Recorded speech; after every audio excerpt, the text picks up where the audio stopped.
And do we need to let the participants in, or they're there already? So this is going to be streamed on YouTube. So they should be there. So, good morning, good evening, ladies and gentlemen. I am Satish Parashar from Indian Academy of Echo. My co-moderator is Professor Sunil Mankat from Mayo Clinic. So today this is one of our monthly webinars of IAE with very internationally known centers also. And this is a very anticipated one webinar because here both international and national icons in eco and their researchers are present here for their presentation. So this is a very important webinar. The sequence is that there'll be one presentation from Mayo Clinic, one from our side, and this alternating will come out, and the professors Manka will introduce their speakers also. So this and the questions will be in the end in the chat box or a faculty discussion. So over to Sunil for your comments and then starting the webinar.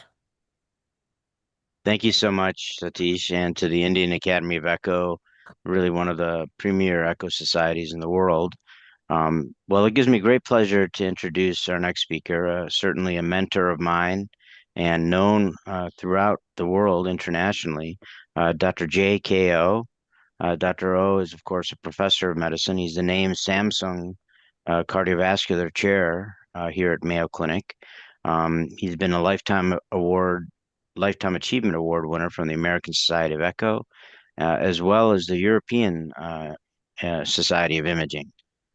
He really needs no introduction. He's currently working on the latest diastolic guidelines that I'm told will be out next month, and he's going to present some interesting cases of diastolic function assessment. Professor O. Thank you, Sunil, and thank you, Satish, and appreciate the invitation to talk to you this morning at Mayo and good evening in India.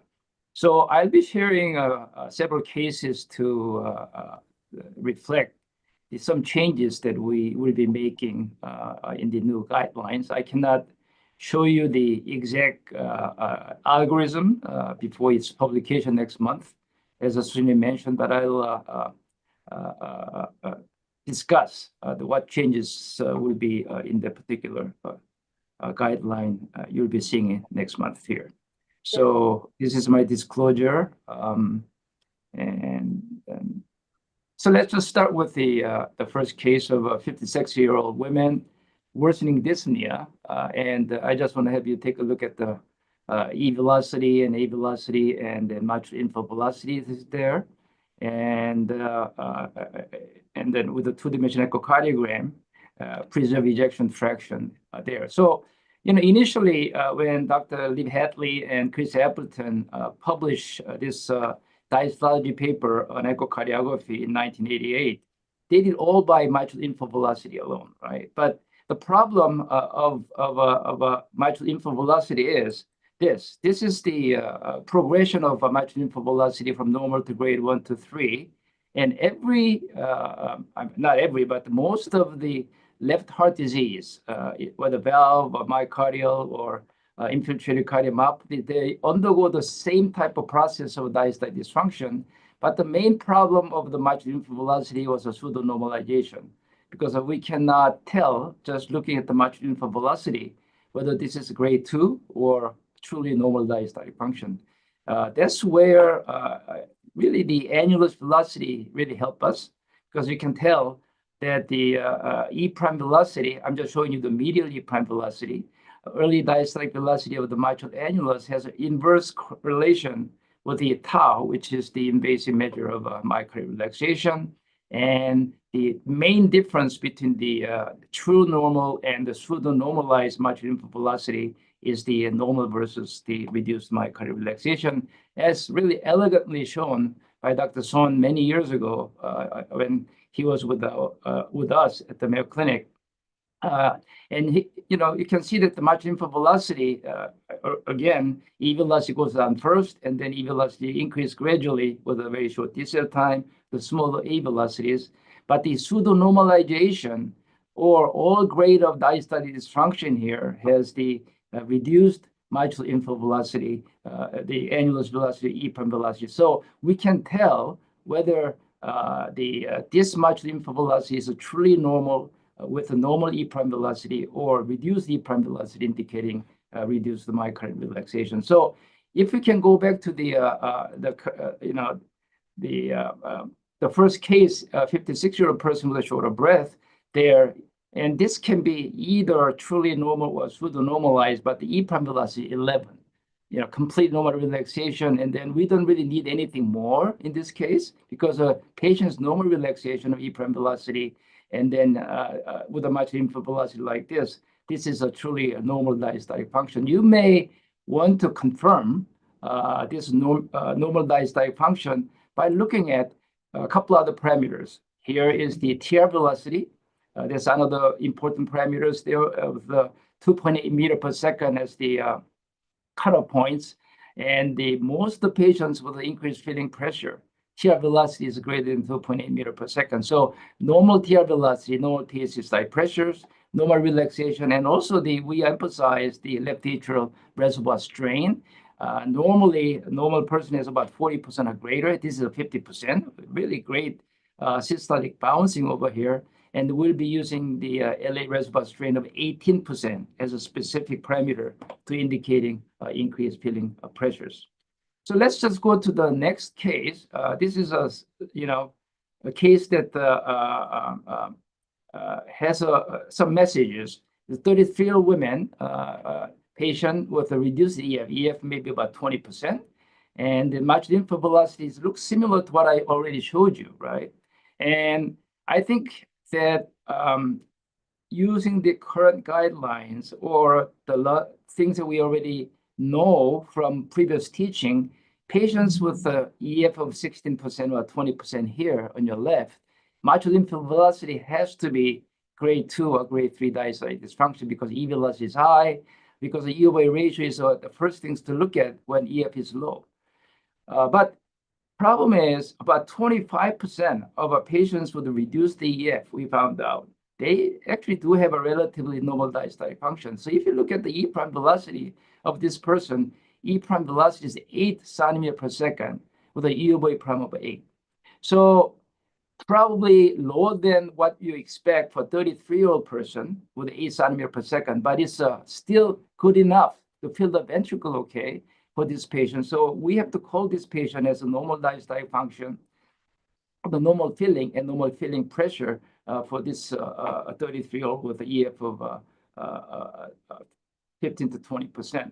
And then when you look at the TR velocity, is a 2 meters per second, and you get the pulmonary vein Doppler velocity is also more predominant systolic flow velocity than diastolic flow velocity, is confirming that this is a truly normal diastolic filling in a patient with an ejection fraction of 20%. So we really cannot adjudicate a diastolic dysfunction based on the clinical or echocardiographic finding to the echocardiographic findings we see as you see in these particular patients. So let me just go to the next case then. This is an 80-year-old woman with the left atrial volume index of 40 ml per meter square. So I think that LA volume index is the one that we put together with Dr. Suor, Dr. Sang many years ago. And whenever we see LA volume index more than 34 ml per meter square, we say, well, something got to be wrong here because it's a big left atrium, has to be diastolic dysfunction. But we always have to look at the E prime velocity first. That's what determines the diastolic relaxation. And E prime is 9 centimeters per second at 80-year-old women, 80-year-old, okay? And good relaxation, good E-over prime ratio here, and TR velocity 2.7 meters per second. And you can tell that patient's TVI of LV alpha tract is a 28 centimeter, indicating that patient has very high stroke volume, and then maybe she was a well-trained person for a long time. And this has to be a normal diastolic function in the presence of a big left atrial volume index. And then we now know, also as you know, that the more than 10% of individuals, normal individuals with the normal diastolic function, has LA volume index greater than 34 ml per meter square. So we have a problem with the LA volume index that I'll mention to you a little bit later on the subsequent slide. This next slide is also interesting because he's a 73-year-old male with a paroxysmal atrial fibrillation, and atria is again quite big, right? Both left and right atrial enlargement there, preserved ejection fraction, and then also pulmonary vein Doppler velocity has a significant predominance of the diastolic velocity, indicating high filling pressure of a 73-year-old. But when you look at this person's E prime velocity is a 10 centimeter per second with atrial fibrillation. And TR velocity 3.2 meter per second here, right? So when you have a discrepancy among different parameters, like a TR velocity and then pulmonary vein Doppler and then E prime velocity, it has to have some hierarchical some hierarchy of the importance of the diastolic parameters, because a patient has normal relaxation of E prime velocity of 10 and 73-year-old male, this has to be a normal diastolic function. And it turned out that this patient is very high output state. LVOT TVI is about 30-35, and very bradycardic and well-trained. And then this type of thing, you don't, you see that at 23-year-old very healthy individuals, but even 73-year-old person with a, E prime velocity like this, you may see something like that. So this patient, we grade, even with the diastolic predominance of the pulmonary venous flow velocity, because of the E prime velocity is very high, we grade this patient as a normal diastolic function in the setting of the dilated atria because of the high volume of this person, very athletic, a 73-year-old male, and then E prime velocity sort of trump the other parameters there. So this is just the progression of the pulmonary vein Doppler velocities. I'm just trying to show you the pseudo-normalizations again, because this, we think this has a high filling pressure with the systolic velocity lower than diastolic velocities there, but the similar pattern can be seen in a very well-trained person. You can see here at the normal stage, okay? So from these cases, what I'm trying to show you here is that the LA volume index is really frequently discordant. Most discordant parameter with actual diastolic function grading.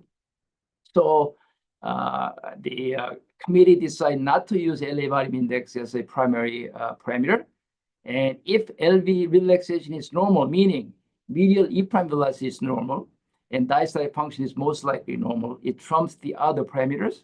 And also the we cannot adjudicate diastolic dysfunction based on low EF, and diastolic can be normal with a reduced ejection fraction, so that we can therefore assess diastolic function based on three parameters: E prime velocity, UV prime velocity, and TR velocity first, and then figure out the for the grading of the diastolic function. And we cannot adjudicate diastolic dysfunction based on LVEF or other clinical data, such as coronary disease, hypertension, or a myocardial infarction. So let me just go to the next more disease state here. This is 80-year-old woman, a male with a significant dyspnea. Again, biatrial enlargement, most on the right. And here is, again, UV ratios too. It can be pseudo-normalized by normal mitral inflow velocity. We look at the mitral flow velocity first, right? But here, I think that different from the other mitral inflow velocity, this is this deceleration time is very short. So we are thinking this probably grade 2 or grade 3 diastolic dysfunction based on mitral inflow velocity. But you have to confirm that. You have to confirm that by showing the reduced E prime velocity. So this is the E prime velocity 4 centimeters per second and UV prime of 15. And you can say clearly on this patient, even with the two parameters, that this is a patient with a high filling pressure and then grade 3 diastolic dysfunction because the EOA ratio is a 2 or greater, as you see here. So we the guideline will recommend that you will have at least 3 parameters to confirm: E prime velocity, UA prime ratio, and TR velocities. If those are all normal or abnormal, that's clear. But if only 2 parameters there, like this person, there's no TR velocity. We cannot get TR velocity. So we have to confirm that by some other parameters, either TR or left atrial reservoir strain or RBRT. And then let me show you the case here. And this is the same patient. And then this is a left atrial reservoir strain. You can see the expansion of the left atrium is very much reduced with a strain of 11%. I'm telling you the 18% is the cutoff. It's not sensitive, but it's a very specific marker for patients with high filling pressures. And based on this, we always do, whenever we have someone with a significant diastolic dysfunction, we always do a strain imaging, because we gotta try to figure out the pattern of the mitral myopathic process, and it's not truly apical sparing. Most of the cardiomyopathies, starts with a basal dysfunction first, but still there's enough suggestions here with a little thick walls and then significant diastolic dysfunction. And this patient went on pyrophosphate imaging and turned out to have ATTR cardiac amyloidosis. So that's how we really utilize diastolic function assessment in these patient populations here. And if you go to the next case, I showed you another case with the paroxysmal atrial fibrillation. Again, similar. I'm showing you similar mitral lymph velocity, left atrial enlargement here, 78-year-old female with atrial fibrillation, but now sinus rhythm. And then you have the UA ratio is 1.7. It can be truly normal, as I showed you before, or it can be pseudo-normalized with high filling pressures. But here, another pattern is interesting, because if you look at the mitral lymph velocities there, E prime velocity is 5, UA prime is 20, and TR is 3 meters per second, and the lateral E prime is also reduced, the UA prime is 13. And then there's a little slur, mid-diastolic flow velocity, we call L wave, indicating significant delayed myocardial relaxation. And whenever you see that with a mitral lymph velocity, it's most likely grade 2 diastolic dysfunction or grade 3 diastolic dysfunction, but indicating with the reduced E prime velocity, high UA prime ratio, and then high TR velocity. And this is a patient with high filling pressures. And then different from what I showed you earlier with the E prime velocity of 89 centimeters per second with a paroxysmal atrial fibrillation. So again, the same patient here, the pulmonary vein Doppler looks similar to what I showed you with some of the high output, but this is a very short deceleration time of diastolic flow of a pulmonary vein with an L wave right here, and mid-diastole to late diastole. And another one we are looking at now is that with a lot of interventions, many individuals now have the interatrial shunt. And this patient has a PFO, the velocity is 2.5 meters per second. And that tells the pressure difference between the left atrium and the right atrium. So LA pressure is 2.5 squared times 4, or 25, plus right atrial pressure. So marked elevation of the left atrial pressure, confirming what we already talked about as a grade 2 diastolic dysfunction. Okay. So from those cases, second lessons to you is if 3 parameters are normal, okay, E prime is greater than 6, and medial E prime is less than 15, and TR velocity is less than 2.8 meters per second, then diastolic function is normal with normal filling pressure. If 3 are abnormal, then it's abnormal diastolic dysfunction with increased filling pressures. And after that, you grade if the filling pressure is elevated, and then you look at UA ratio, and then you grade as a 2 if his ratio is less than 2, and then grade 3 if ratio is a 2 or greater, as you see here. And this is the next example, because I'm going to go into the more grade 1 diastolic function now. 53-year-old male with a chest pain. maybe coronary disease. And preserve ejection fractions again here.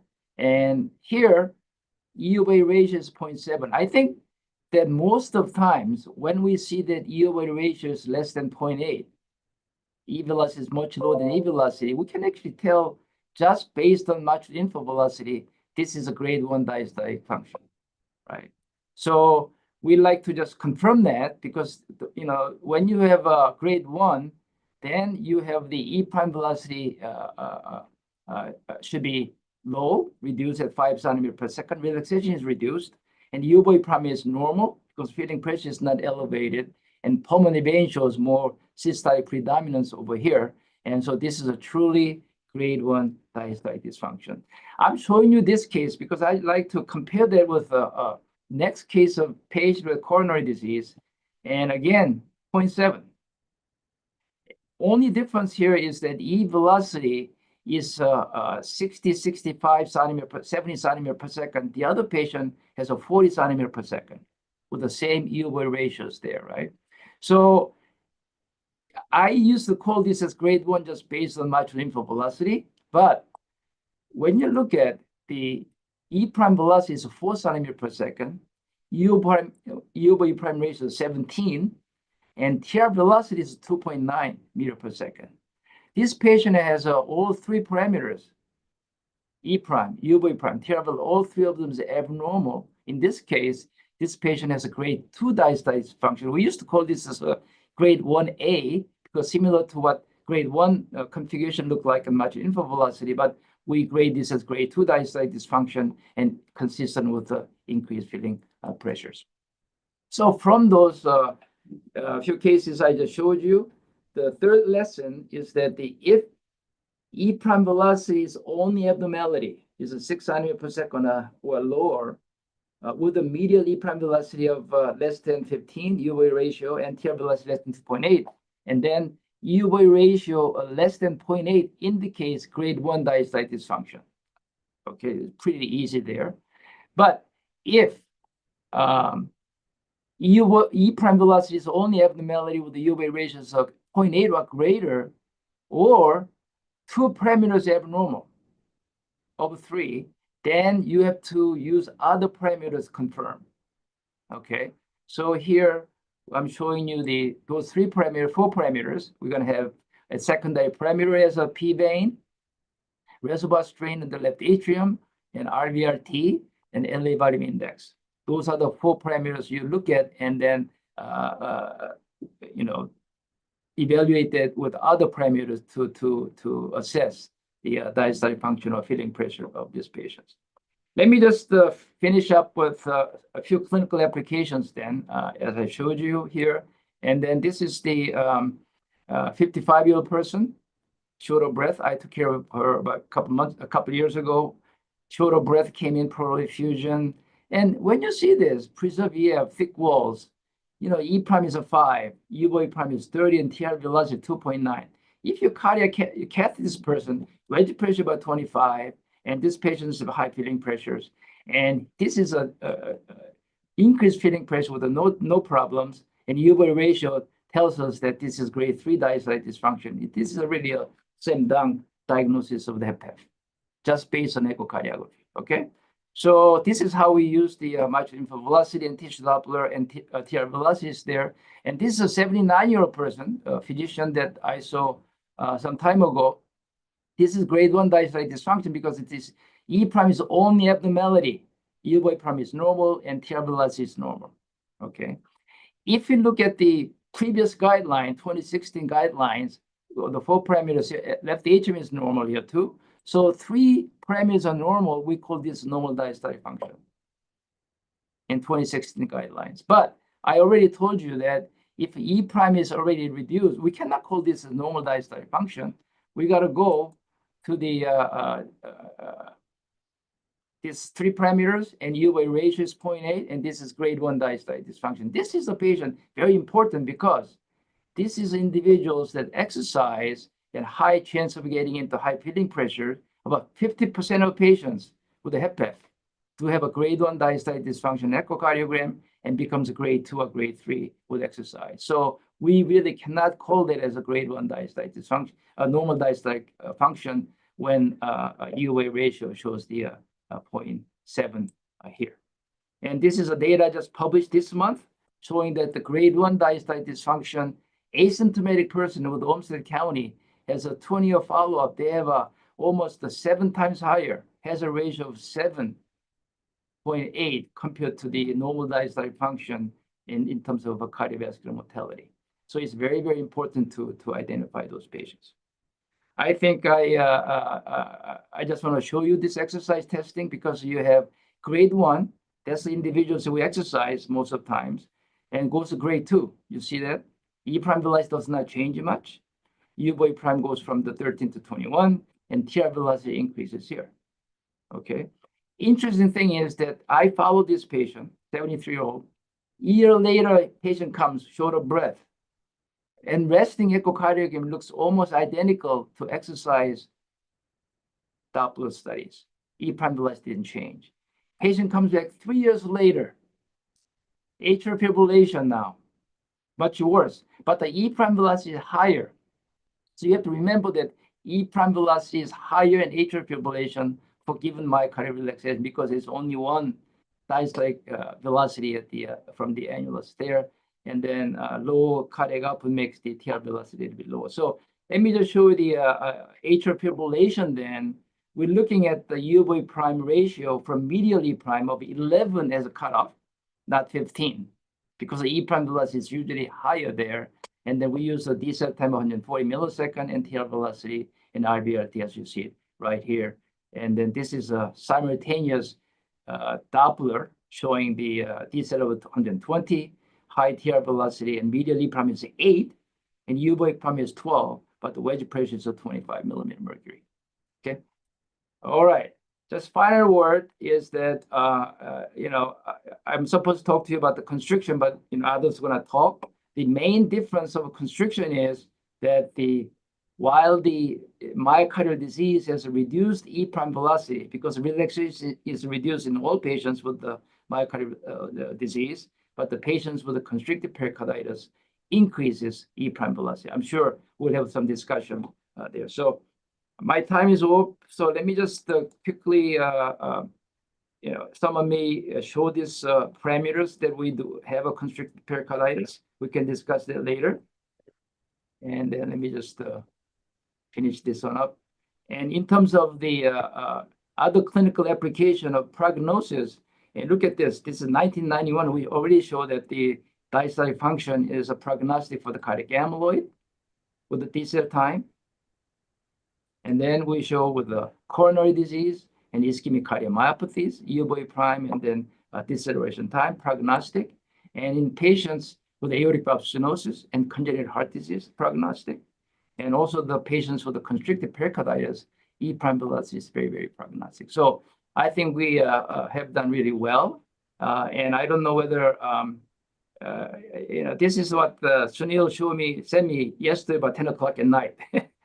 And patient has atrial fibrillation ablation procedure before, and then we're having some trouble because the E prime was normal, but the TR was less than 2.8, and then there's a significant diastolic predominance there, and then we can discuss that during discussion period here. So in summary, I think that we're going to have a single algorithm for the most patients, and then they'll be based on 3 parameters. E prime, U prime ratio, and TR velocity, followed by the UA ratio.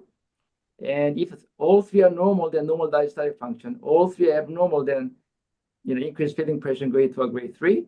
And there are 4 secondary parameters: PVA and Doppler, reservoir strain, RVRT, and elevated index. I think it's very important for us to do exercise testing for the grade 1 diastolic dysfunction. And I showed you many, many clinical applications from the what we do with the assessing diastolic function by echocardiography. So thank you very much for listening. Thank you very much, Jay. That was really outstanding. I don't know, Satish, if we want to go to any questions or proceed with the next presentation. I think Dr. O may not be able to stay. That's the only thing. There was a question from Manish Bansal that does severe MR has an effect on E oblique E prime ratio? Severe mitral regurgitation will have a significant E over E prime ratio. So, you know, the one I just presented to you is the one that, pretty straightforward ones. Patients with the severe mitral valve regurgitation, mitral valve stenosis, MAC, the patients with hypertrophic cardiomyopathies and left bundle branch, but all of them have a separate sections.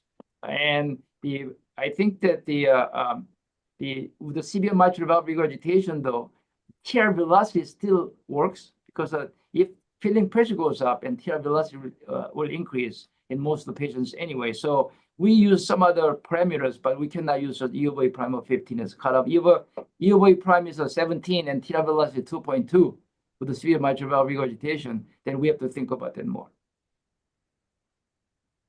These questions are actually from the participants. I am posting them from YouTube to Zoom. Okay. Okay, thank you. So thank you, Jay, for an excellent presentation. We'll be waiting for the new guidelines, which is coming up next month. Now, the next presentation will be by Dr. J.C. Mohan, who was a professor of cardiology at GB Pant Hospital and is the rare combination of an excellent invasive and a non-invasive cardiologist. So he will present his case of a constrictive pericarditis with a thromboembolic phenomena.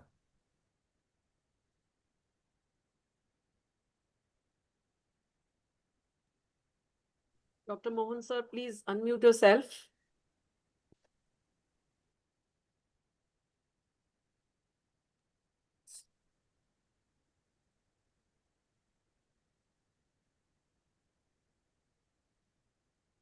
So you need to unmute yourself. Right. Okay. Good evening, ladies and gentlemen. Welcome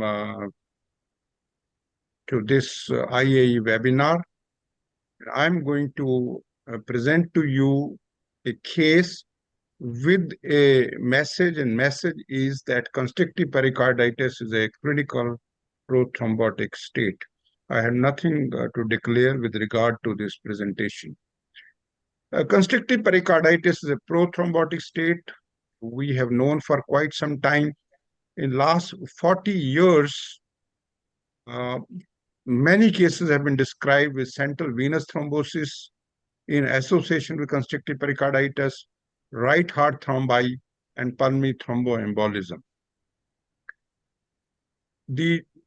What fits with Werko's triad in constrictive pericarditis stasis and post-inflammatory pericarditis causes vessel wall injury. There is no evidence of hypercoagulation in patients with constrictive pericarditis. Right heart thromboembolism is more common in constrictive pericarditis in India because of post-inflammatory etiology. It has impact on operative morbidity and mortality. So let us get ahead with this first case. This is the only case, 27-year male with progressive dyspnea and cough for last 6 months, intermittent fever, loss of weight with progressive cachexia for 6 months. Currently, when I saw him, his weight was 42 kg, height was 165 centimeter. He was being treated by pulmonologist for bilateral pleural effusion. His pulmonologist's verdict was that this is non-tubercular pleural effusion because the ADA levels were 6 international units per ml. No echocardiogram was performed. However, the patient sought second opinion from me for significant dyspnea and edema. On examination, I found a low blood pressure of 90 by 70 millimeter mercury, raised jugular venous pressure with Kussmaul sign, pulsus paradoxus, and weight 42 kg. Liver functions were abnormal. INR was 1.8. Patient was anemic. Serum creatinine was somewhat raised, and ECG was non-specific. Let me show you the jugular venous pressure of this patient. You can clearly make out the Kussmaul sign, inspiratory increase in venous pressure, and also the Frederick sign, which is prominent Y collapse. On right side, you see the chest diagram that shows you bilateral pleural effusion It also shows you right and left atrial enlargement and also pleural effusion in the right interlobar fissure. Starting screening the inferior vena cava, you see inferior vena cava is markedly dilated without any inspiratory collapse, and there is a lot of spontaneous echo contrast sludge-like not only in the inferior vena cava but also in the hepatic veins. Lower down, you of course see that the right lung is collapsed because of the right-sided pleural effusion. So you have actually now the left-sided pleural effusion behind the left ventricle. And of course, as the right picture would show you, right and left, both pictures show you in the IVS fluttering. You can see the septal shift with inspiration, the septum moving towards the right ventricle, and same thing is happening with the interatrial septum.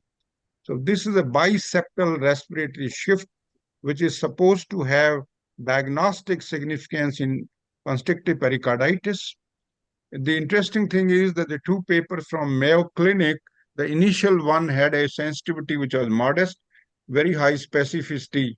And the second paper by Dr. O, which he just referred to, had a very high sensitivity but modest specificity. Those are the problems with small number of cases when you apply statistics to them. And we will talk about that in a while. Of course, you can see that there is a septal shift because during expiration, the right ventricle is small. During inspiration, it becomes bigger, and the reverse happens with regard to the area of the left ventricle. The left ventricle area is bigger in expiration, it is smaller in inspiration. You can again note the marked inspiratory septal shift besides the septal shudder, which is a pancyclic phenomenon. And as I already said that it has been Dr. Welch and Dr. O in their most recent paper in 2014 talked about a sensitivity of 92%, specificity of 69% in diagnosing constrictive pericarditis. The patient has interesting transmitral flow pattern. Both E and A velocities are decreased. It's not a constrictive pattern. It is not at all a constrictive pattern, but the E to E prime is 4, indicating it is annulus paradoxus. And remember, for the E prime of the E prime is more than 15 centimeter per second. And we, as well as Dr. O, have shown high sensitivity and specificity when the medial E prime is 9 centimeters or more in diagnosing constrictive pericarditis. The patient also has annulus reversus. Medial E prime is 15 centimeter per second. Lateral E prime is 8 centimeter per second. You also note annulus reversus with regard to A prime. And Dr. O's paper says that it has a reasonable sensitivity of 75% and specificity of 80%.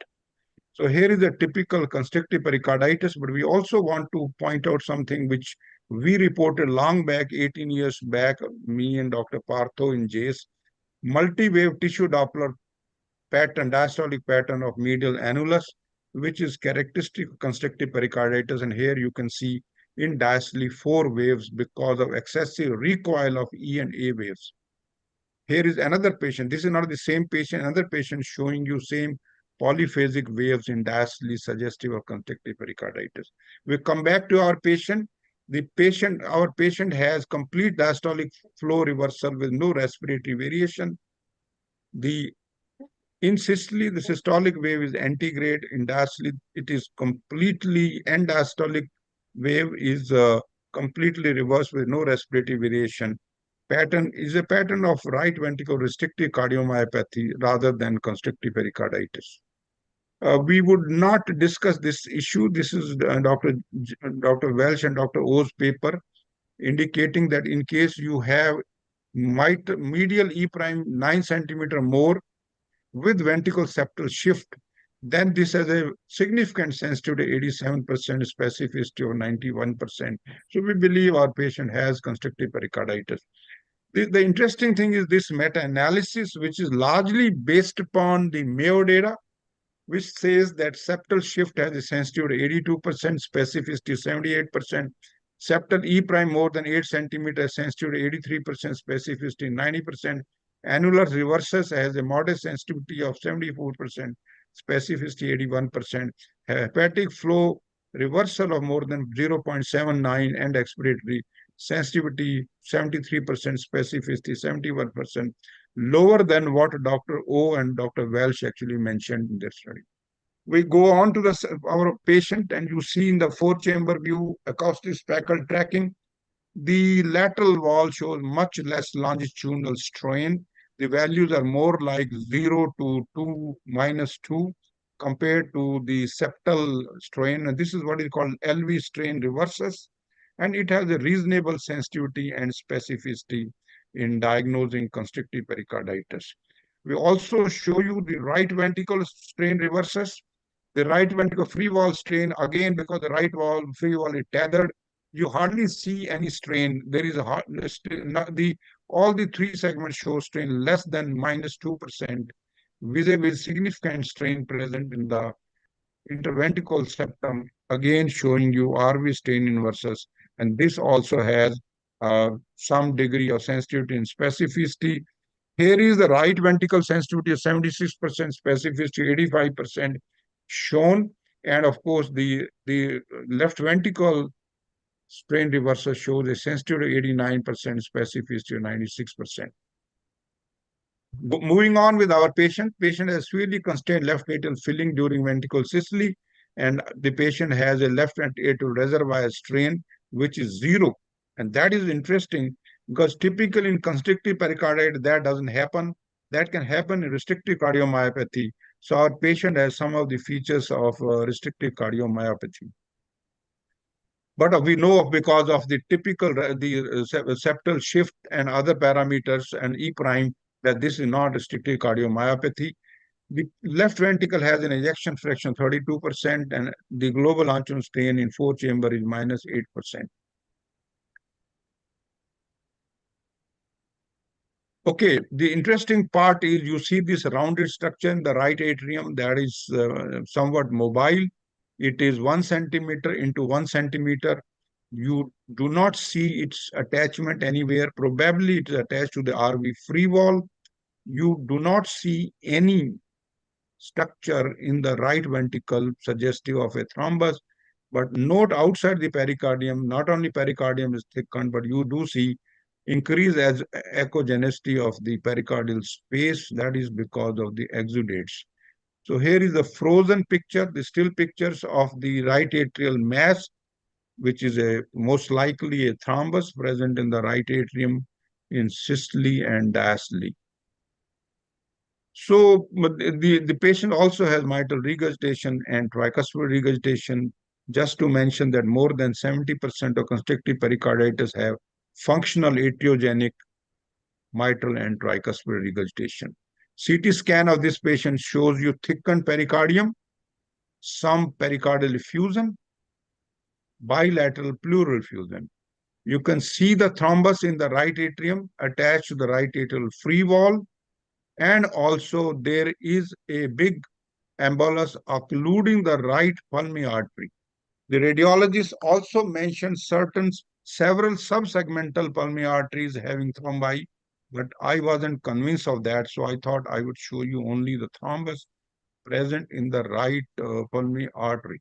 So in summary, this is a patient of fusy constrictive pericarditis, possibly tubercular in origin, biventricular systolic dysfunction, is behaving partly like restrictive cardiomyopathy with regard to the hepatic flow, with regard to the left atrial reservoir strain, but still is a classic case of fusy constrictive pericarditis, has biventricular strain reverses, thrombi in right atrium, pulmonary embolism.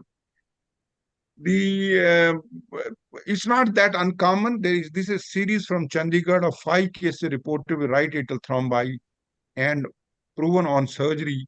Actually, one of the cases was thrombolized, successfully thrombolized. So 4 cases were evacuated on surgery. These are the other references showing RA thrombi and major venous thrombosis in patients with constrictive pericarditis. And there is a relatively another report of course, calcific constrictive pericarditis with pulmonary embolism reported in European Journal of Echocardiography. So this case actually is already reported in the Indian Journal of Indian Academy of Echocardiography. And there is another report from India reporting pulmonary embolism in a patient with spontaneous echo contrast. To summarize, ladies and gentlemen, detection of intracardiac thrombi in constrictive pericarditis alters the perioperative management, includes application of anticoagulation therapy and maybe sometimes thrombolysis, use of minimally invasive technique to remove RA clot before pericardiectomy can be practiced, alteration of surgical anesthetic techniques may be required, and involvement of cardiopulmonary bypass in such patients may be needed to evacuate thrombi. Thank you very much. Thank you for the excellent presentation and a good review of literature. Now, Sunil will go to the next presenter from Mayo Clinic. Thank you very much, Dr. Mohan. That was wonderful. I'll introduce with great pleasure someone known to the audience very well, Dr. K. Chandrasekharan. He is, of course, a professor of medicine cardiology. He trained many years ago in medical school at Madras Medical College. He spends a significant amount of time in India. He really now has a niche practice, does a lot of what we call interventional echocardiography, given his expertise in electrophysiology, and he's really a mentor to all of us in echocardiography. And Chandra will present the next case.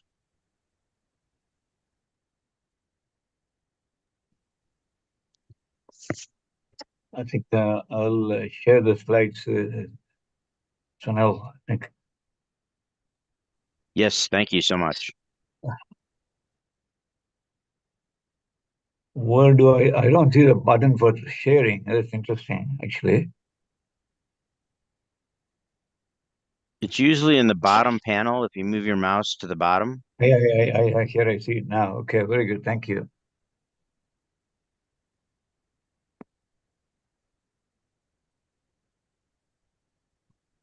Can you see share screen at the bottom? I saw that. So I'm going to get it done now. Just hold on. I'll open up the PowerPoint first.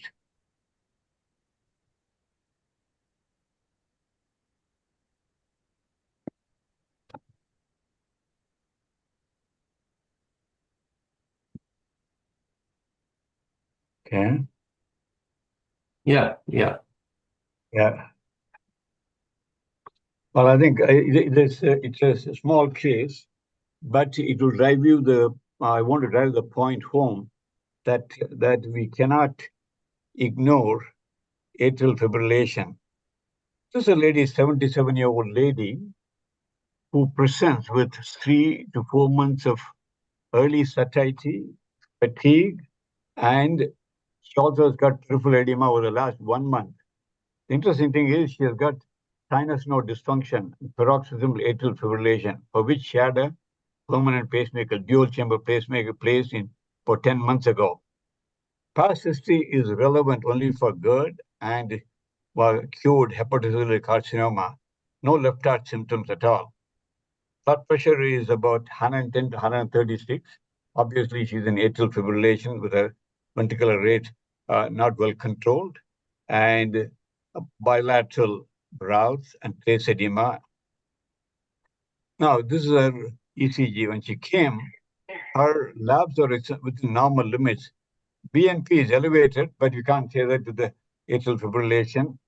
And INR was pretty good. If you look at the ECG shows basically atrial fibrillation with the demand ventricular pacing. A pacemaker interrogation shows classically that over the last 3 months, she's been in totally AFib. Rates varying anywhere from 70 to 100, and at times it goes up to 170. This is her scope. Look at it.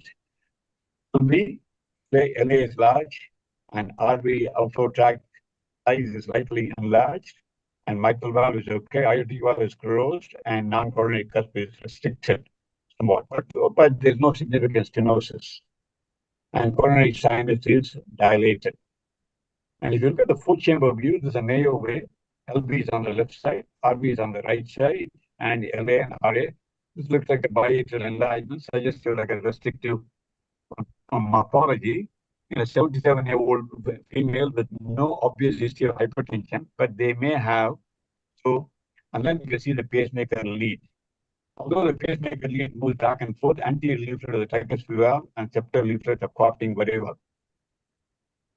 And this is the, now if you look at it, you see TR, significant amount of TR. The TR jet area and vena contracta varies quite a bit. So that is related to respiration. The bigger width is due to inspiration, during inspiration, the other one is during expiration. Look at the velocity scale. The velocity scale, aliasing velocity is 70. So with this, really significant amount of TR is present. Vena contracta width is high, increase, greater than 11, 12 millimeters. And the jet area with the mosaic color occupies more than 70 to 80% of the right atrium. So this definitely significant TR. And here, RV info view, which clearly points out that you have a lead, but the lead area, there's a small jet, and there's also a bigger jet seen here. Question is whether the lead is causing that or not, we don't know. And here is the TR velocity. Obviously, TR velocity is reading around 3 to 3.2, about 48, 35 millimeters of mercury. RV systolic, RV gradient. And here is the IVC, which is dilated. Hepatic veins are dilated. And here, if you look at it, with inspiration, predominant diastolic flow, there's no systolic flow, and systolic reversal during expiration is occurring, but not much of a systolic flow reversal as such, what you can see. And here, the lead, focus on the lead, the septal and anterior leaflet are coopting very well. In the center is the lead. And here, subcausal view shows that although the lead is there, the valve leaflet mobility initially is preserved. The lead is definitely playing some role. So the question is the TR due to lead impingement? Possible, we don't know. And we do a TE, the annulus is also dilated. You can see all the three leaflets in the cross-sectional view very nicely. So now, is this due to annulus dilatation? So this is not uncommon problem. Many times in elderly people, we do see that quite often. With the age, TR increases. With the age, atrial fibrillation occurs more. With the age, demand for sinus node restriction occurs. So we do put the patients on pacemaker. So this is a common problem that we face, but we have been ignoring so long. So now this patient had this is a before, and she had some intervention. Obviously, it's not lead repositioning because we see the lead as such, and it's an old lead. I mean, 10 months lead, but still, it could have been repositioned. Obviously, we didn't remove the lead, and she was maintained aggressive diuretics in order to decompress the right ventricle was done. And obviously, she was not gone for surgery. But now, what we did was, and she had a cardioversion. So with this degree of TR, with his cardioversion, look at the TR has decreased significantly. Okay.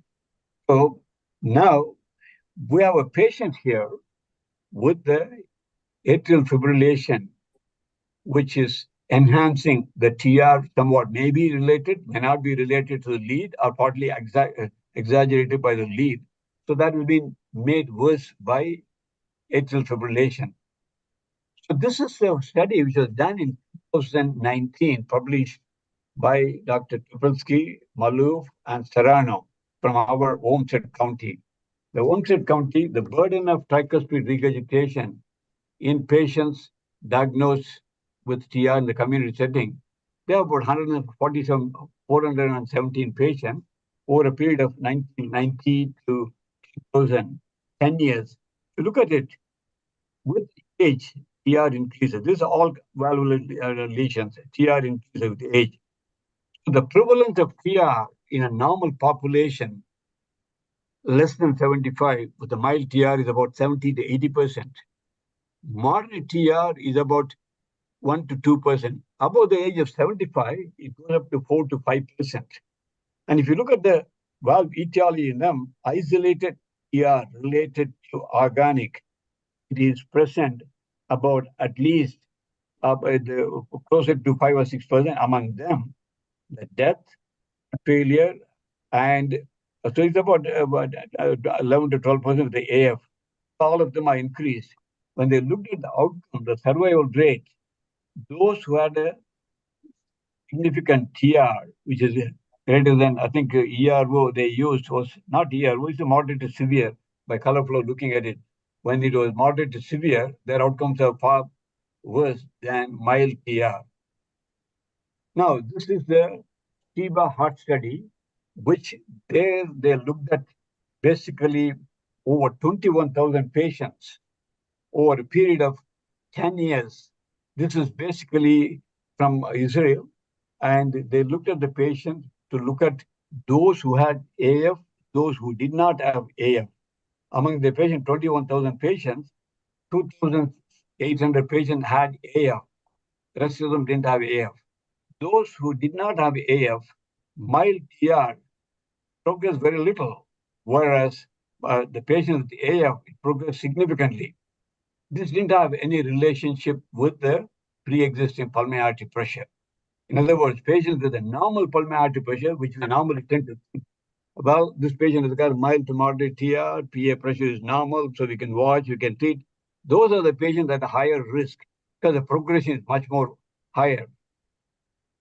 Then this is a study from Jan Trubleski, same, 2014. So there, they clearly looked at the outcomes of ERO greater than 40 and ERO less than 40. If the ERO is less than 40, their outcome is not so good compared to normal, but is better than the outcome which is by the greater than 40.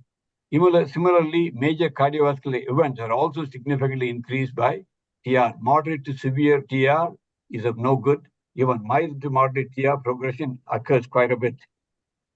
So they showed that the outcomes, whether you are in sinusism TR or whether in your atrial fibrillation, if the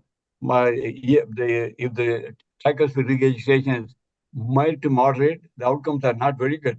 But if it is moderate to severe, they're worse in either situation. So the message here is TR is not good no matter what it is. And if it's going to be moderate to severe, then you really have to be worrying about it. And then this is a study which was done by from Korea, where basically they looked at all the patients over a period of 10 years, the burden of the atrial fibrillation and right atrial remodeling and functional TR. Those patients who did not have, they studied about 833 patients, out of which, as you can see, 542 patients did not have AFib, whereas 290 patients had AFib. Those who did not have AFib, mild TR didn't progress at all, whereas mild TR progressed over a period of time in AFib patients. So even mild TR with a normal pressure, as we showed in the previous one, is not good. And if you look at their outcomes, same, both survival is bad and survival from all-cause mortality from anything is also bad. So the message is moderate to severe TR prevalent in about 4% of population over the age of 75 years. So if you look at the prevalence, we all pay attention to MR now and aortic stenosis for a long time, but we do need to think about it a little bit more closely. I think women, by the nature of the prevalence of heart failure with preserved ejection fraction and AF, they are at more higher risk, potent higher risk for developing the progression of the TR and the TR from AFib. Atrial fibrillation by adverse remodeling predisposes to progression of TR, and it adversely affects the quality of life and survival. So I think the key important thing is, contrary to our traditional belief, pulmonary hypertension no bearing on the progression of TR. So ladies and gentlemen, I think when we see a patient who do not have any risk factors for left heart disease or hypertension, or if my atrial fibrillation, the morphology is essentially normal, then mild TR we can observe with a frequent imaging and seeing. But if they have any left heart disease, or if they're above the age of 75 and history of right heart failure in the past and things like that, we need to really look at my tricuspid regurgitation. And if it's going to be more than mild, they need to have a closer follow-up. If it's moderate to severe, then you need to take a better look at it for intervention, especially controlling the atrial fibrillation. There also, rhythm control is far better than rate control. Rhythm control seems to be reversing. This is a case report written by Dr. Rebecca Hahn, and it's also been published by other groups. So, but not a randomized study. So, rate control is not as good as rhythm control in preventing the atrial adverse remodeling from the atrial fibrillation. Thank you. Thank you, Chandra, for updating us with various aspects of tricuspid regurgitation. Very, very sort of a nice talk. Now we come to our next speaker, Dr. Manish.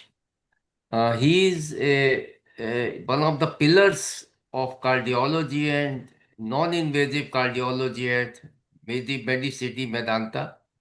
He has been trained in various international centers, including Australia, by Professor Madvik, and he has several publications to his credit. And is one of his interesting line of thinking is various myocardial deformation is one of his interesting studies. So he'll present a case of a reversible constrictive pericarditis. Manish, please.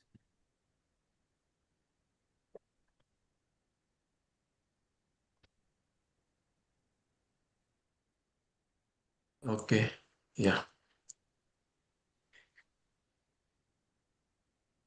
Oh. Thank you, sir, for the nice introduction and the opportunity to present this interesting case. As you mentioned, this is a case of reversible constrictive pericarditis, which provided interesting insights into LV myocardial deformation. Dr. J.C. Mohan has already talked about LV deformation in constriction in some detail. I will be looking at a different aspect of the same. So, as we know, LV myocardial contraction is a complex, multi-dimensional process. During each systole, LV shortens in long axis, it shortens in circumference, it thickens in radial direction, and it also undergoes rotation and twist. So all this occurs as a smooth process, one single motion, but occurs in multiple directions. Now, how it is becomes possible is because of the arrangement of the LV muscle fibers, which are oriented in helical fashion in the LV myocardium. There are different layers. The fibers which are in the subendocardial layer, they are arranged more vertically, and because of that, they predominantly govern the long axis function of the left ventricle. Whereas the fibers which are in the middle layer and the subepicardial layer, they are arranged more horizontally or obliquely, and they determine predominantly the short axis function of the left ventricle. Now, because most of these systemic diseases affect the LV subendocardium first because of its susceptibility to injury due to high pressure that it faces from within the cavity of the left ventricle, and also reduced coronary supply as compared to the more superficial layers. So, subendocardium being the more susceptible faces the brunt and undergoes injury in most of the systemic diseases, and that's why we find that the long axis function is reduced first. And that's why global longitudinal strain is a very important prognostic marker in those diseases like hypertension, obesity, diabetes, valvular heart diseases, HFpEF, and so on. But there are some diseases in which this process is reversed, and the most classical example is constrictive pericarditis, which affects the heart from the outside. And because it affects the heart from the outside, it first affects the subepicardial fibers and causes impairment of the rotational mechanisms and circumferential deformation of the left ventricle. Long axis deformation is relatively preserved in the initial stages, and when it is affected, it is the free walls which are affected more than the septum, as Dr. Mohan showed nicely in his case, that the LV free wall, LA free wall, RV free wall, their contraction gets compromised because of the pericardial tethering, whereas the septum remains relatively preserved or exaggerated. So I have a case here. This was a 48-year-old gentleman. He presented with history of intermittent fever, weight loss, generalized weakness, swelling of feet, and progressive restlessness for the last 1 month. He did not have any cough, chest pain, or palpitations. He had history of tubercular osteomyelitis of spine several years ago, for which he was adequately treated with anti-tubercular therapy. On examination, he had elevated jugular venous pulse. There was bilateral lower limb edema. He had reduced air entry at both lung bases, suggestive of bilateral pleural effusion. There were no palpable lymph nodes. Chest X-ray showed bilateral pleural effusion. The pleural effusion was drained, and the pleural fluid showed exudative features with lymphocytic predominance, and the adenosine deaminase level was significantly elevated, suggestive of tubercular etiology. So he was started on anti-tubercular therapy based on these findings. Now, here are his echo images. He was quite emaciated with the chest wall almost deformed, and because of that, the imaging was not that easy. So we had only limited images. So here we have a modified apical four-chamber view, and as we can appreciate, there is a loculated pericardial effusion. There is some suggestion of pericardial thickening around the heart. The RV free wall appears almost tethered. LV free wall excretion also is relatively compromised, and we can see septal shudder. He also had features of annulus paradoxus and reversus. IVC was dilated, was not collapsing, and hepatic vein was also dilated. So the echo findings were also consistent with the diagnosis of constrictive pericarditis. Now, here we have LV myocardial deformation. So these are longitudinal strain images from the apical four-chamber view. As we can see here that the longitudinal strain is slightly reduced, but not markedly. But circumferential strain was more markedly reduced. The average was significantly less, and there were some segments which were getting paradoxically stretched. But the most striking abnormalities were in rotation at base and apex both. The LV was not rotating at all, so twist was hardly there. Now, when he was treated with an ATT for 6 months, his echo was repeated after the treatment, and here we have images side by side from baseline and after the treatment. So as we can see here, after treatment, this pericardial effusion disappeared completely. LV and RV contraction appeared better, and this septal bounce, which was apparent here, is also less marked here. And here are the strain images. So longitudinal strain was almost identical from the baseline to 6 months, but circumferential strain improved significantly. And there was marked improvement in rotation at base and apex both, almost became normal. There was good torsion. So the rotational mechanisms also completely normalized. Now, there are many studies which have shown strain abnormalities in constrictive pericarditis, and some have also looked at the effect of treatment, predominantly surgical pericardectomy, on these strain features. So there is one paper which included 52 patients with constrictive pericarditis. It showed that strain reversus is a more robust parameter to diagnose constriction as compared to the ratio of E prime of the medial annulus to the lateral annulus. And it also showed that when the patient underwent surgery, there was improvement in this ratio, but it did not look at the rotational mechanisms. Here we have some images from this paper. As we can, Dr. Mohan also showed the same images. RV free wall strain and LV free wall strain are reduced. Septal strain is good. Same is for annular velocity. The ratio of strain was more predictive of, or more diagnostic of, constriction as compared to ratio of the E prime velocities, both LV site and the RV site. And this is the effect of surgical pericardectomy. RV free wall strain improved after surgery. Septal strain remained almost same, or rather decreased little bit, and lateral wall strain increased significantly. This is another paper.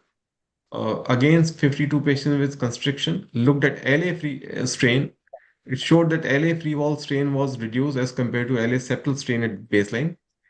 But after surgery, overall strain improved significantly. The strain in the lateral wall decreased. So here actually the scale is different. So this value is around 31%, and here it is around 23%. So the lateral wall strain decreased, lateral wall strain increased, and septal strain decreased. So there was normalization of strain in LA also after the surgery. So these are the two papers which looked at the impact of surgical treatment on LV and LA strain. They did not look at the rotational mechanisms as I showed in the case here. But the other important thing was that when patients were treated with surgical pericardectomy, although there was improvement in strain abnormalities, the improvement was not complete, possibly because pericardial stripping affects the rotational or sliding motion of the heart. A lubricated pericardium is necessary for normal cardiac motion, and once that pericardium is gone, the myocardial mechanics no longer have the ability to become normal once again. In contrast, in our case, the patient was treated with medical management, which led to almost complete recovery of his conventional cardiac features also, but more importantly, all the strain abnormalities. This is one paper which summarizes all the important strain abnormalities in constriction. So just to summarize, pericardial constriction is characterized by predominant impairment of rotational mechanisms of the LV. There is more marked impairment of longitudinal function in the free walls of LV, RV, and LA than IVS and interatrial septum. Abnormalities reverse with successful medical management and pericardectomy, with improvement after medical management being much more as compared to the surgical pericardectomy. Thank you. Thank you, Manish. Now, Sunil has been a very great friend of Indian Academy of Echo. He has attended several meetings of our academy, given forceful talks. He was a very popular figure in arranging some very interesting quiz, which I still remembered. So we request him to give his presentation. And Okay, thank you. Are you seeing my slides? yeah, Okay, great. It's a pleasure to be here with such great friends, and I look forward to the annual meeting. Shantanu was gracious enough to invite me and several of our colleagues. So thank you so much. I'm going to present a tale of two mitral valves. Of course, we know A Tale of Two Cities, but I'm going to present two cases that I think are quite interesting in different ways. So the first case is a 22-year-old female. She has a pulmonary history, and as a child, an infant, had heart failure, but no cause was found. She was followed closely for several years, but did well without any recurrence. Um, she's evaluated locally for exertional chest discomfort. It was quite atypical, and stress echo was negative for ischemia. Remember, she's very young, 22 years old. But they did describe an incidental finding of mitral valve prolapse and mitral regurgitation, and she was referred to us at the Mayo Clinic, and we saw her.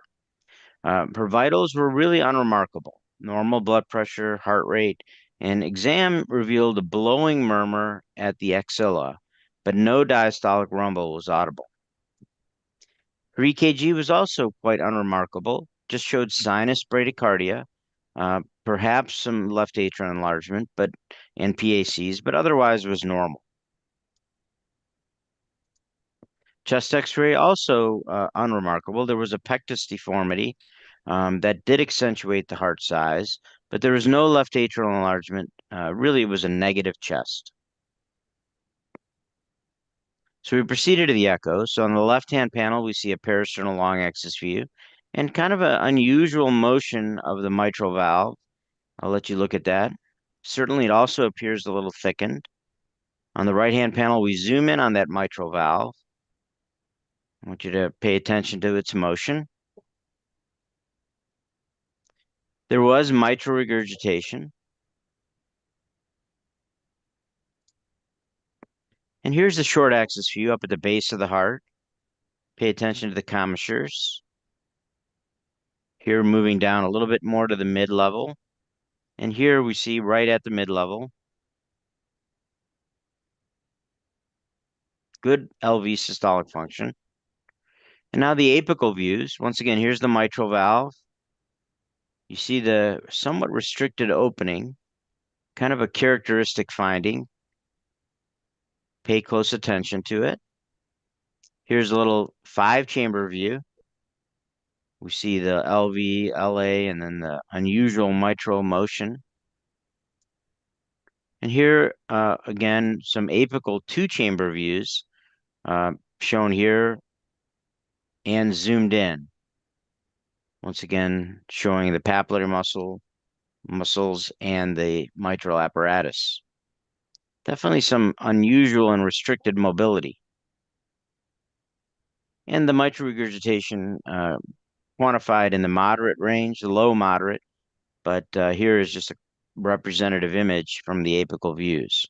There was no significant inflow gradient or obstruction.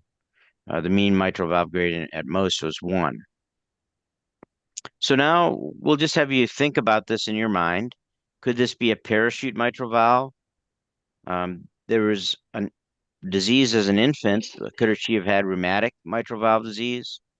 There was no history of headaches or ergot-associated medications, but ergot-associated mitral valve disease. Was it indeed mitral valve prolapse as described by the referring institution, or could it be something else? And of course, I'm showing you this because it is something else. And in fact, what we thought this was something called mitral arcade, with a bar of dense tissue limiting expansion of the anterior leaflet. So here now is multimodality imaging of that same patient. And most importantly, note here how we can clearly see the pap muscles directly inserting onto the leaflets. There's no chordae tendineae to speak of. Please note it's not a parachute mitral valve because there are 2 papillary muscles. You can be fooled in a 4-chamber view by only seeing one of the papillary muscles, but clearly in this view, you see that there are 2. And we saw that on echo as well. And here's just a motion of the direct insertion of the papillary muscles directly onto those leaflets. So this is called mitral arcade. It was called previously the hammock valve. The free margins of the mitral valve are thickened and rolled with the papillary muscles directly inserting into the leaflets. Sometimes you have this abnormal band of fibrous tissue tethering and preventing, but there's no commissural fusion. There may sometimes be rudimentary cords present, but they're short and fused in an arcade-like structure. And that usually results in limited excursion of the leaflets and mitral regurgitation, but occasionally mitral stenosis as well.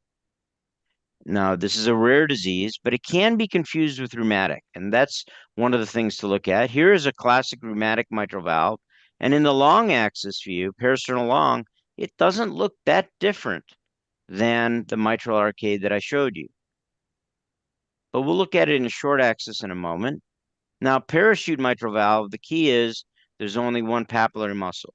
And when you go to the short axis, you can clearly see in this example of a parachute mitral valve, only one papillary muscle is present.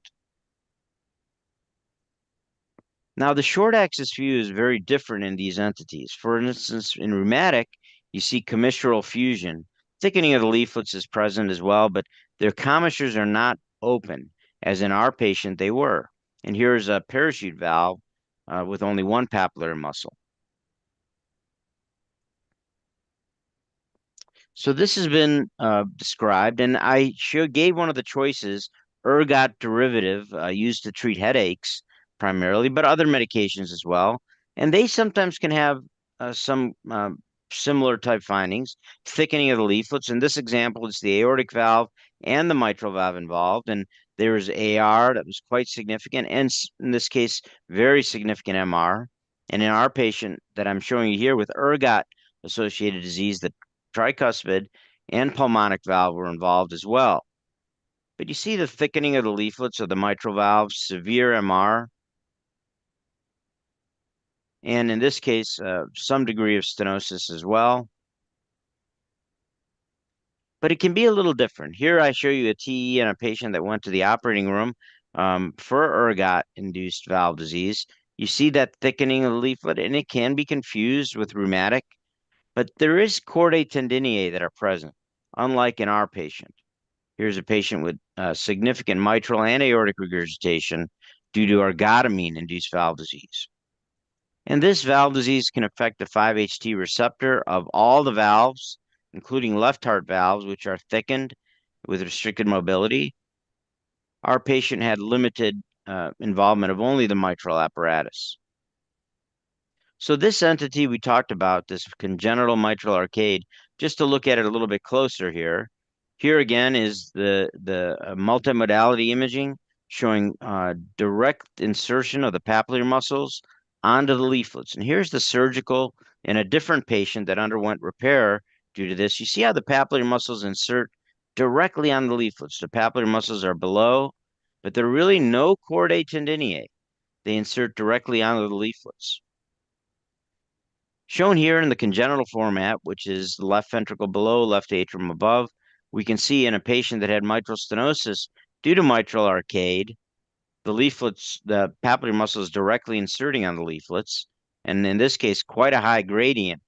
This patient had mitral stenosis. And finally, this bar of tissue that can be seen here across the two mitral valve leaflets as the papillary muscles are thickened and insert directly onto those leaflets. So in conclusion, our case, no surgery was required at this time. We're going to wait for development of mitral stenosis or more significant mitral regurgitation or LV dysfunction. We want to wait, of course, because this would require valve replacement rather than valve repair. So mitral arcade, an unusual cause of mitral valve pathology. It's an inflammatory condition, but really more of a congenital, and the papillary muscles are really the key. So one more quick case. This is a question that I think for the younger doctors as well. So I show you a tissue Doppler of the mitral annulus. What is the specific finding shown? Is this tissue Doppler artifact? Is it Quincke's sign, Pickelhaube sign, or Gallivardin phenomena? And of course, the tissue Doppler here is quite high. Now, instead of the diastolic velocities that Dr. O went over, here we're looking at the systolic velocity, and this is indeed the Pickelhaube sign. So the Pickelhaube sign is a novel echocardiographic marker of high risk in patients with myxomatous mitral valve disease. The natural history of mitral valve prolapse can be variable, can be normal expectancy, but there is a subset that has arrhythmogenic potential. And one of the findings that can help predict that arrhythmogenic potential of patients with mitral valve prolapse is this Pickelhaube sign. This high lateral tissue Doppler in excess of 16 centimeters per second. In this example shown, it's almost 20. That can be a marker and a risk for increased arrhythmias. So this is the case that I showed you. And here's a normal tissue Doppler, the systolic velocity around 8. Once again, above 16 is significant. And that is associated with malignant ventricular arrhythmias. So in patients with mitral valve prolapse, you need to look for it. And it gets its term because of the shape of a Prussian helmet, this spike that's at the top of the Prussian helmet. The group in Milwaukee with Dr. Tajik are really credited for describing this phenomenon. And when does it occur with mitral valve prolapse? Well, often it occurs when there's something called mitral annular disjunction. And that is when there's prolapse, there's actually separation of the annulus to the base of the anterior the posterior leaflet. And in this particular example, I'm showing you the distance here was 9 millimeters, this mitral annular disjunction. And here's a pathologic study that showed what the definition of MAD, or mitral annular disjunction, is. Insertion of the hinge line of the posterior mitral valve leaflet into the left atrium rather than the mitral annulus. And it can be identified microscopically, but also by imaging. Now, this is from a drawing from Franco Felletra in Italy. nicely demonstrating this is the normal situation, and mitral annular disjunction, this space, this annulus is stretched. It should also not be confused with something called pseudomad, where the mitral valve prolapse tissue hugs the left atrial wall, but the tissue still inserts on the annulus and is not separated. Here's an example from Dr. Fletcher's article showing pseudomad, and here's an example of pseudomad. Initially, it looks like there's separation here, but if you look closely, it does not separate. The base of the posterior leaflet is still at the mitral annulus. So here's another example of true MAD where we see the actual separation there, okay? In this case, it was about 8 millimeters. Once again, it can be seen in the 4-chamber view as well. And they don't have to have significant mitral regurgitation. The arrhythmogenic potential of this mitral annular disjunction, especially if Pickelhabe sign is present, doesn't depend on the presence or absence of mitral regurgitation. How does it lead to arrhythmias? Well, Dr. Tajik and his group believe that it's this tugging of the posterior medial papillary muscle in a violent sort of way that leads to this. And that posterior leaflet prolapse, especially when there's mitral annular disjunction, can lead to scarring in that posterior wall that leads to arrhythmias. That scarring can be seen with cardiac MRI. Now, what is the definition of MAD or mitral annular disjunction? It's not yet defined. So whatever your lab decides to call it can be seen, whether you use a MRI, CT, echo. It is known that 5 millimeters or greater is associated with delayed hyperenhancement on cardiac MRI, and 8.5 millimeters or greater is associated with non-sustained ventricular tachycardia or ventricular arrhythmias. But there are many other factors that we have to use to risk stratify our patients. There's very little data, but it did not stop this group in Europe from coming up with, so to speak, expert consensus guidelines, really based entirely on expert opinion and not much data. And if you look at this up at the top here, you can see that in mitral valve prolapse patients, if they're asymptomatic, they recommend a Holter. But if they have some symptoms, once again, you start with the Holter. If there's no BTAC, but they have palpitations, then you look at other factors, and these are in patients with mitral valve prolapse. One of them is the presence of mitral annular disjunction.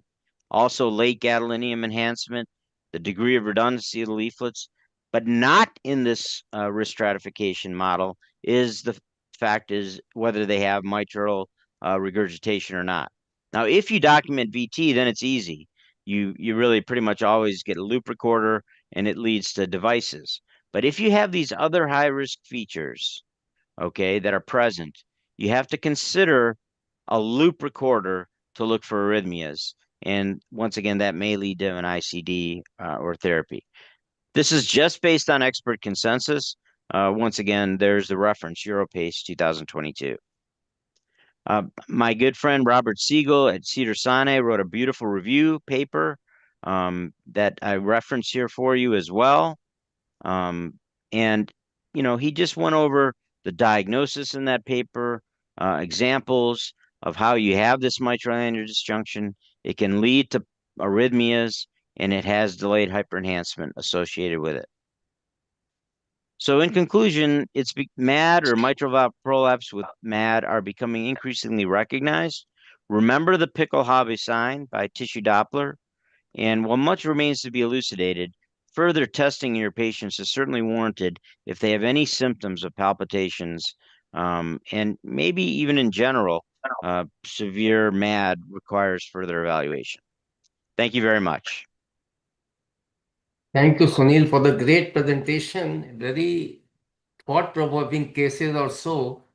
So now we have a last presentation, a very unusual case, possibly not seen by many, by Dr. Hardeep Grewal, who is a senior consultant in clinical and preventive cardiology at Medanta Medicity, and she is involved in teaching sessions of basic advanced echo T in various organizations also. So Hardeep, can you present your case? A very unusual case.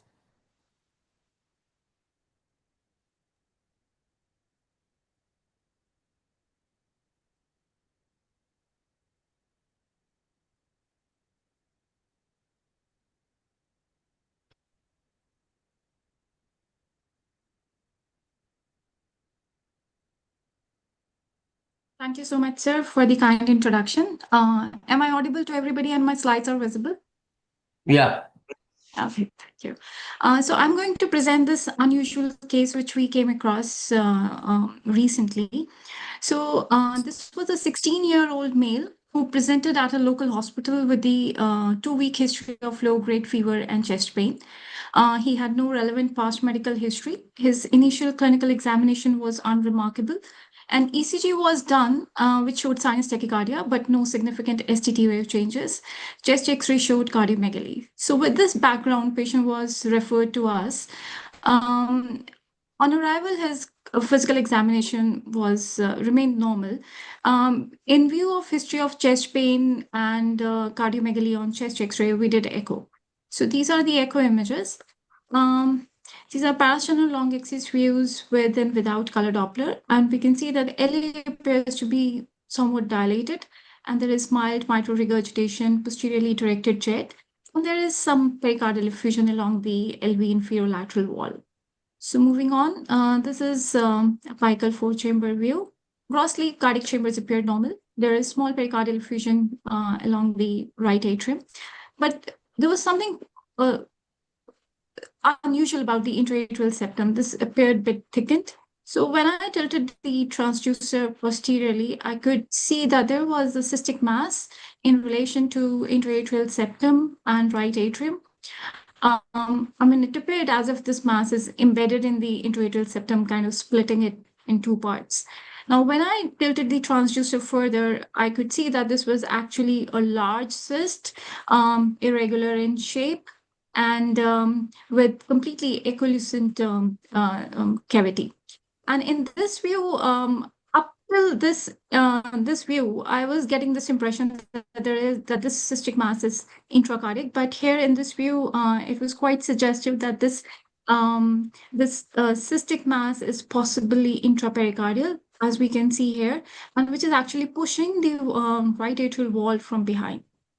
Now, this is further clear on other images in this short axis and RV inflow view, where we can see this cyst can be seen very distinctly, and it is pushing against the right atrium. So on color Doppler, it was not communicating with any of the surrounding cardiac structures. And as I mentioned, there was pericardial effusion as well along the LV inferolateral wall, as well as along the RARV. IVC was dilated but collapsing normally. There was no significant respiratory variation across mitral inflow. So basically, it was indicating that pericardial effusion was not really causing any significant hemodynamic compromise. So this was a young patient who presented with short duration history of fever and chest pain. And echo showed large cystic mass, irregular in shape with equiescent center, possibly intrapericardial in location. As far as etiology is concerned, we were not very sure about the etiology. We thought that probably this is congenital pericardial cyst because this was something which we had not seen before. So patient was investigated further. His lab results were by and large normal, except for the presence of eosinophilia. And we also got his CT chest done. So this is the CT image, and which mentioned about moderate pericardial effusion, and also mentioned about large cyst, which was about 9 centimeter in size and present in the inferior pericardial space and beneath the right atrium and right ventricle. And there was a hyperdense detached floating membrane within the cyst, and there were no solid components within the lesion. And this large cyst was compressing and stretching the coronary sinus. So the radiologist, based on these findings, reported it to be hydatid cyst arising from the pericardium. So based on the CT findings and the presence of eosinophilia, our provisional diagnosis was hydatid cyst. So we involved the infectious disease team as well. And patient was started on albendazole and praziquantel preoperatively. Then after a week, patient underwent open heart surgery. The cyst was aspirated, followed by installation of scolecidal agent, re-aspirated, and then the cyst was completely excised in mass. So post-operatively also, patient was continued on antiemetic therapy with the plan to continue it for 3 months. So histopathological examination of the excised tissue showed fibrocollagenous tissue, inflammatory infiltrate, cyst wall was eosinophilic, and there was no evidence of granulomatous or neoplastic pathology. So all these features, overall, the impression was it to be an inflamed cyst, likely hydatid cyst again. So the histopathological examination was also well aligned with our CT findings and our clinical findings. So, so this was the 3-month follow-up echo images, which did not show any recurrent or residual pericardial cyst or any pericardial effusion. And the follow-up echo was done by the pediatric unit. So that's why the inverted 4-chamber view. So this was a case of isolated pericardial hydatid cyst. Now, on the basis of echo, we did not actually suspect this diagnosis because we had this impression that hydatid cyst should have that honeycomb appearance with multiple daughter cysts within the mother cyst. However, in this patient, the appearance was totally different, which we had never seen before. In fact, if we look at the classification proposed by WHO in 2010, it shows that the appearance of the hydatid cyst depends upon the stage of the disease, and it kind of evolves from, it could be a very simple cyst with no septations, and it could have multiple septations giving rise to honeycomb appearance, or it could be something similar to our case. Our patient was in CE3A stage, which is a transient stage, in which you can see a detached membrane, and which give rise to a characteristic water lily sign, what we saw on CT in this patient. And eventually, in later stages, the cyst can become quite solid and calcific, and which can be easily mistaken for other tumors or masses, and the diagnosis can be delayed. So, before I conclude, I would briefly like to touch upon the literature surrounding the pericardial hydatid cyst. Most of it is in the form of case reports. So hydatid cyst is it's a parasitic infestation caused by larval stage of Echinococcus granulosus. Mostly it involves the it affects the liver and lungs, although it can affect any anatomical location. Very rarely it can involve cardiac tissue. In fact, even in the endemic regions, the cardiac involvement is not that common. It is seen in less than 2% of the patients. And when it involves the heart, it is usually the LV, myocardium, interventricular septum, or are very rarely atria can be involved. When pericardial involvement is seen, it is seen in 2 to 10% of all cardiac hydatid cases. But whenever there is a pericardial involvement, it is usually in the presence of myocardial involvement. So isolated solitary pericardial hydatid cyst is an exceedingly rare presentation. So there is one 18-year-long retrospective study of all cases of cardiothoracic hydatid cyst in which they found isolated pericardial cyst in only 11 cases.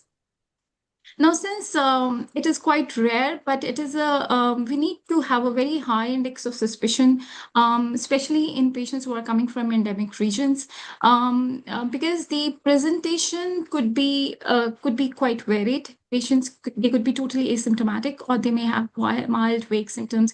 This could be detected just incidentally because imaging was done for some other reason. Or these patients may present with chest pain, dyspnea, cough, palpitations, and the symptoms, they depend upon the size of the cyst, location of the cyst, and whether the cyst is causing any compression on the surrounding cardiac structures. Now, but the important thing is that this pericardial cyst, they can cause fatal complications, because if the cyst rupture, it can result in cardiac tamponade, and if the cyst ruptures into the bloodstream, it can cause anaphylaxis and can cause death of the patient. So therefore, high index of suspicion is important. As far as diagnosis is concerned, one needs a very multi-modality approach. Echo is usually the first line investigation. It can detect cystic lesion in the pericardium, but echo has its limitation if the cyst is in the posterior part of the pericardium. And CT can be very helpful, as in this patient also, not only in diagnosing not only in making the diagnosis, but also before the surgical planning. It provides a detailed anatomical location of the cyst, and MRI can help in delineating if there is any myocardial involvement. Now, serological testing can be supportive, but serological testing, for example, ELISA, it is not uncommon to find false negative antibody titer in these patients, especially in patients with pericardial or cardiac involvement. So if it is there, it's a post-diagnosis, but it may be negative in isolated cases. So ultimately, the diagnosis hinges upon the combination of the clinical context, the imaging findings, and supportive serology, especially in patients who are coming from endemic areas. Now, once we have made the diagnosis of pericardial hydatid cyst, then the mainstay of treatment is the surgery, even if the patient is asymptomatic, because as I said, that it has the potential to rupture, which can cause fatal complications. So surgery is the mainstay of treatment, and patients, once diagnosed, patients should be started on preoperative antihelminthic therapy, and the therapy should be continued in the postoperative periods for at least 1 to 3 months. Now, once after that, patients should have a structured follow-up also for at least from 1 to 5 years. For the after 3 months, an echo should be done to see if there is any residual pericardial effusion, or if there is any residual or recurrent cyst, and followed by another echo at 12 months, as recommended by WHO. And we can do serological testing in a patient who was positive for that, and just to confirm that there are declining antibody levels. And if the patient is at high risk or is coming from endemic areas, then these patients, they can be followed up for 5 years, like every year, annual checkup for next 5 years. So just to summarize what I've just mentioned in the previous slides, that cardiac hydatid cyst is a rare disease, and isolated pericardial cyst is even rarer. And high index of suspicion is important because it can be associated with serious complications, and multimodality imaging plays an extremely important role in making the diagnosis and also for surgical planning. Now, for one important insight in this case was that that cyst appearance could be quite variable, because I always used to think that the hydatid cyst should have that honeycomb appearance, but it is not always the case, because that depends upon the stage of the hydatid cyst. And the early intervention is critical, as I said, because of the potential of fatal complications. So surgical excision is the mainstay of treatment, along with antihelminthic therapy. Thank you. Thank you very much. Now, over to Sunil and Manish for any questions or chat box or so, and the final comments. Just that was an amazing case, really very well presented. I thought, it was all the cases are really wonderful. Uh, great echocardiographic minds in India for sure. And just thank you, and that's all really for me. Manish, any questions or no? So, actually, sir, there were a few questions from the participants, but those questions have already been answered by Dr. O and Dr. Mohan in the chat box here. Now, I this chat see. box is not visible to the participants on YouTube. I will post them later individually. But if you Okay. want to answer any of those questions live here, we may do so. Otherwise, we can end the session. Yeah, Share I the think we can replies. end the session and request Sunil that next year also please give us the same facilities of a good joint webinar.